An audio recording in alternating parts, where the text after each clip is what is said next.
ओम नमः शिवाय। हर हर महादेव। शिव महापुराण की कथा के दूसरे दिन में आप सभी भक्तों का स्वागत है।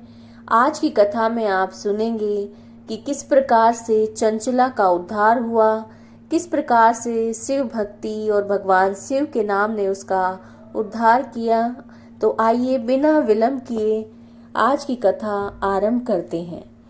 चंचला की प्रार्थना से ब्राह्मण का उसे शिव पुराण सुनाना और समय के अनुसार शरीर छोड़कर शिवलोक में जाकर चंचला का पार्वती जी की सखी और सुखी होना।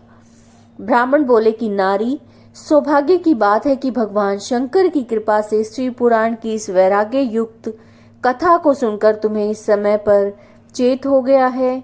ब्राह्मण पत्नी, तुम डरो मत, भगवान शिव की शरण में जाओ। शिव की कृपा से सारा पाप तत्काल नष्ट हो जाता है। मैं तुमसे भगवान शिव की कीर्ति कथा से युक्त उस परम वस्तु का वर्णन करूंगा जिससे तुम्हें सदा सुख देने वाली उत्तम गति प्राप्त होगी। शिव की उत्तम कथा सुनने से ही तुम्हारी बुद्धि इस तरह से पश्चाताप से युक्त और शुद्ध हो गई है, साथ ही तुम्हारे मन में विषयों के प्रति वैराग्य हो गया है। पश्चाताप ही पाप करने वाले पापियों के लिए सबसे बड़ा प्रायश्चित है। सत्पुरुषों ने सबके लिए पश्चाताप को समस्त पापों का शोधक बताया है। पश्चाताप से पापों की शुद्धि होती है। जो पश्चाताप करता है वही वास्तव में पापों का प्रायश्चित करता है, क्योंकि सत्पुरुषों ने समस्त पापों की शुद्धि के लिए जैसे प्रायश्चित का उपदेश किया है वह सब पश्चाताप से संपन्न हो जाता है। जो पुरुष विधि पूर्वक प्रायश्चित करके निर्भय हो जाता है पर अपने कुकर्म के लिए पश्चाताप नहीं करता, उसे प्राय उत्तम गति नहीं प्राप्त होती।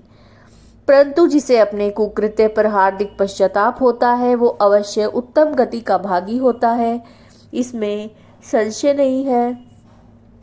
इस शिव पुराण की कथा को सुनने से जैसी चित्त शुद्धि होती है वैसे ही दूसरे उपायों से नहीं होती।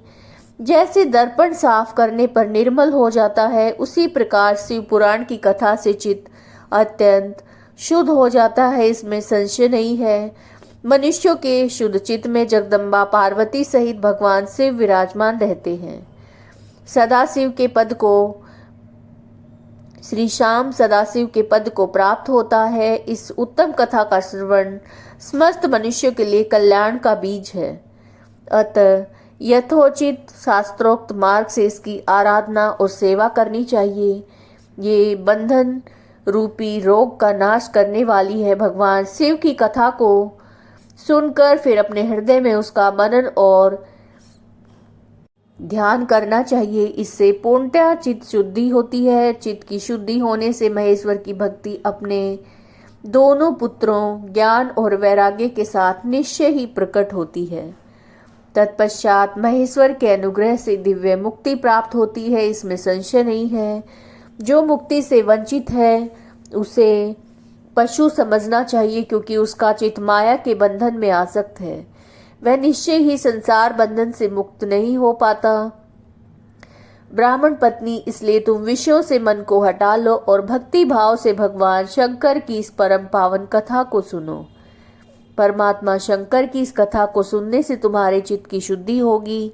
इससे तुम्हें मोक्ष की प्राप्ति हो जाएगी। जो निर्मल चित्त से भगवान शिव के चरणारविंदों का चिंतन करता है उसकी एक ही जन्म में मुक्ति हो जाती है। ये मैं तुमसे सत्य सत्य कहता हूँ। सूत जी कहते हैं, शौनक, इतना कहकर वे श्रेष्ठ शिव भक्त ब्राह्मण चुप हो गए और उनका हृदय करुणा से आर्द्र हो गया। वे शुद्ध चित महात्मा भगवान शिव के ध्यान में मग्न हो गए। तदंतर बिंदु की पत्नी चंचला मन ही मन प्रसन्न हो उठी। ब्राह्मण का उक्त उपदेश सुनकर उसके नेत्रों से आनंद के आंसू छलक आए। वह ब्राह्मण पत्नी चंचला हर्ष भरे हृदय से उन श्रेष्ठ ब्राह्मण के दोनों चरणों में गिर पड़ी और हाथ जोड़कर बोली, मैं कृतार्थ हो गई। तत्पश्चात उठकर वैराग्य युक्त उत्तम बुद्धि वाली वह स्त्री जो अपने पापों के कारण आतंकित थी, उन महान शिव भक्त ब्राह्मण से हाथ जोड़कर गदगद वाणी में इस प्रकार बोली। चंचला ने कहा, ब्राह्मण, शिव भक्तों में श्रेष्ठ स्वामीन आप धन्य हैं, परमार्थदर्शी हैं और सदा परोपकार में लगे रहते हैं, इसलिए श्रेष्ठ साधु पुरुषों में प्रशंसा के योग्य हैं। साधो, मैं नरक के समुद्र में गिर रही हूँ, आप मेरा उद्धार कीजिए, उद्धार कीजिए। पौराणिक अर्थ तत्व से संपन्न जिस सुंदर शिव पुराण की कथा को सुनकर मेरे मन में संपूर्ण विषयों से वैराग्य हो गया है, उसी इस शिव पुराण को सुनने के लिए इस समय मेरे मन में बड़ी श्रद्धा हो रही है। सूत जी कहते हैं, ऐसा कहकर हाथ जोड़कर उनका अनुग्रह पाकर चंचला उस शिव पुराण की कथा को सुनने की इच्छा मन में लेकर ब्राह्मण देवता की सेवा में तत्पर होकर वहां रहने लगी। तदंतर शिव भक्तों में श्रेष्ठ और शुद्ध बुद्धि वाले उन ब्राह्मण देव ने उसी स्थान पर उस स्त्री को शिव पुराण की उत्तम कथा सुनाई। इस प्रकार उस गोकर्ण नामक महाक्षेत्र में उन्हीं श्रेष्ठ ब्राह्मण से उसने शिव पुराण की वो परम उत्तम कथा सुनी, जो भक्ति, ज्ञान और वैराग्य बढ़ाने वाली और मुक्ति देने वाली है। उस परम उत्तम कथा को सुनकर वो ब्राह्मण पत्नी अत्यंत कृतार्थ हो गई। उसका चित्त शीघ्र ही शुद्ध हो गया और फिर भगवान शिव के अनुग्रह से उसके हृदय में शिव के सगुण रूप का चिंतन होने लगा। इस प्रकार उसने भगवान शिव में लगी रहने वाली उत्तम बुद्धि पाकर शिव के सच्चिदानंदमय स्वरूप का बार बार चिंतन आरंभ किया। तत्पश्चात समय के पूरे होने पर भक्ति, ज्ञान और वैराग्य युक्त हुई चंचला ने अपने शरीर को बिना किसी कष्ट के त्याग दिया। इतने में त्रिपुर शत्रु भगवान शिव का भेजा हुआ एक दिव्य विमान द्रुत गति से वहां पहुंचा और अपने गणों से संयुक्त और भांति भांति के शोभा साधनों से संपन्न था। चंचला उस विमान पर आरूढ़ हुई और भगवान शिव के श्रेष्ठ पार्षदों ने उसे तत्काल शिवपुरी में पहुंचा दिया। उसके सारे मल धुल गए थे। वो दिव्य रूप धारिणी दिव्यांगना हो गई थी। उसके दिव्य अवयव उसकी शोभा बढ़ाते थे। मस्तक पर अर्धचंद्र का मुकुट धारण किए वो गौरांगी देवी शोभाशाली दिव्य आभूषणों से विभूषित थी। शिवपुरी में पहुंचकर उसने सनातन देवता त्रिनेत्रधारी महादेव जी को देखा। सभी मुख्य मुख्य देवता उनकी सेवा में खड़े थे। गणेश, भृंगी, नंदीश्वर, वीरभद्रेश्वर आदि उनकी सेवा में उत्तम भक्ति भाव से उपस्थित थे। उनकी अंग कांति करोड़ों सूर्यों के समान प्रकाशित हो रही थी। कंठ में नील चीन शोभा पाता था। 5 मुख और प्रत्येक मुख में 3-3 नेत्र थे। मस्तक पर अर्धचंद्राकार मुकुट शोभा देता था। उन्होंने अपने वामांग भाग में गौरी देवी को बिठा रखा था, जो विद्युत पुंज के समान प्रकाशित थी। गौरीपति महादेव जी की कांति कपूर के समान गौर थी। उनका सारा शरीर श्वेत भस्म से भाषित था। शरीर पर श्वेत वस्त्र शोभा पा रहे थे। इस प्रकार परम उज्ज्वल भगवान शंकर का दर्शन करके वो ब्राह्मण पत्नी चंचला बहुत प्रसन्न हुई। अत्यंत प्रीति युक्त होकर उसने बड़ी उतावली के साथ भगवान को बार बार प्रणाम किया। फिर हाथ जोड़कर बड़े प्रेम और आनंद और संतोष से युक्त होकर विनीत भाव से खड़ी हो गई। उसके नेत्रों से आनंद अश्रुओं की अविरल धारा बहने लगी तथा संपूर्ण शरीर में रोमांच हो गया। उस समय भगवती पार्वती और भगवान शंकर ने उसे बड़ी करुणा के साथ अपने पास बुलाया और सौम्य दृष्टि से उसकी ओर देखा। पार्वती जी ने तो दिव्य रूप धारिणी बिंदुक प्रिया चंचला को प्रेम पूर्वक अपनी सखी बना लिया। वह उस परम आनंद घन ज्योति स्वरूप सनातन धाम में अविचल निवास पाकर दिव्य सौख्य से संपन्न होकर अक्षय सुख का अनुभव करने लगी। चंचला की प्रियतन से पार्वती जी की आज्ञा पाकर तुमरू का विंध्य पर्वत पर शिव पुराण की कथा सुनाकर बिंदुक का पिशाच योनि से उद्धार करना और उन दोनों दंपति का शिव धाम में सुखी होना। सूत जी बोले, शौनक, एक दिन परम आनंद में निमग्न हुई चंचला ने उमा देवी के पास जाकर हाथ जोड़कर स्तुति करने लगी। चंचला बोली, गिरिराज नंदिनी स्कंद माताओं में मनुष्यों में सदा आपका सेवन किया है। समस्त सुखों को देने वाली शंभु प्रिय आप ब्रह्म स्वरूपिणी हैं। विष्णु और ब्रह्मा आदि देवताओं के द्वारा सेव्य हैं। आप ही सगुणा और निर्गुणा हैं तथा आप सूक्ष्म सच्चिदानंद स्वरूपिणी आद्या हैं, प्रकृति हैं। आप ही संसार की सृष्टि, पालन और संहार करने वाली हैं। तीनों गुणों का आश्रय भी आप ही हैं। ब्रह्मा, विष्णु और महेश्वर इन तीनों देवताओं का आवास स्थान तथा उनकी उत्तम प्रतिष्ठा करने वाली पराशक्ति आप ही हैं। सूत जी कहते हैं, शौनक जिसे सदगति प्राप्त हो चुकी थी वो चंचला इस प्रकार महेश्वर पत्नी उमा की स्तुति करके सिर झुकाए चुप हो गई। उसके नेत्रों में प्रेम के आंसू उमड़ आए थे।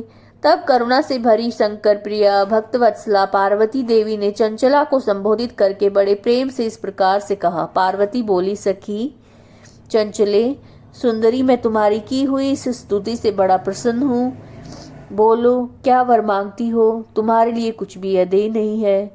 चंचला बोली, निष्पाप गिरिराज कुमारी, मेरे पति विंदुक इस समय कहाँ है और उनकी कैसी गति हुई है ये मैं जानती हूँ। ये मैं नहीं जानती। कल्याणमयी दीनवत्सले, मैं अपने उन पतिदेव से जिस प्रकार संयुक्त हो सकूं वैसा उपाय कीजिए।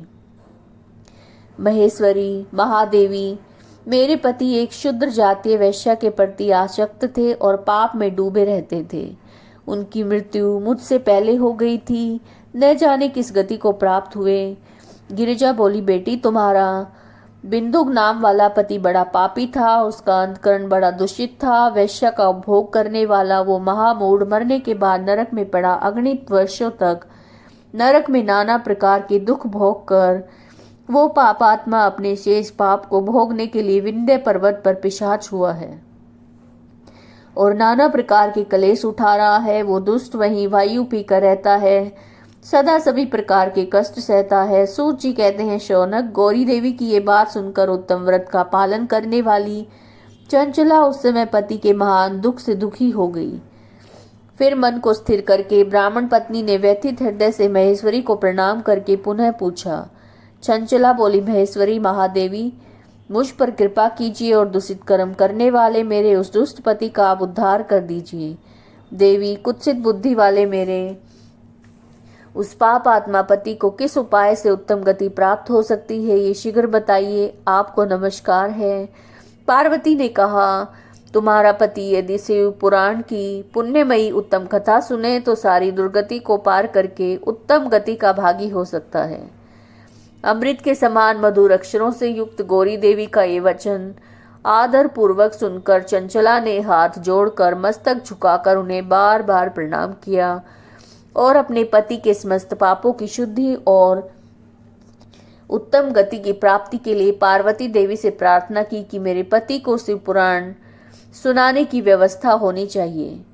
उस ब्राह्मण पत्नी के बार बार प्रार्थना करने पर शिवप्रिया गौरी देवी को बड़ी दया आई और उन भक्तवत्सला महेश्वरी गिरिराज कुमारी ने भगवान शिव की उत्तम कीर्ति का गान करने वाले गंधर्व राज तुमरू को बुलाकर उनसे प्रसन्नता पूर्वक इस प्रकार कहा, तुमरो, तुम्हारी भगवान शिव में प्रीति है। तुम मेरे मन की बातों को जानकर मेरे अभिष्ट कार्यों को सिद्ध करने वाले हो, इसलिए मैं तुमसे एक बात कहती हूँ, तुम्हारा कल्याण हो। तुम मेरी सखी के साथ शीघ्र ही विंध्य पर्वत पर जाओ।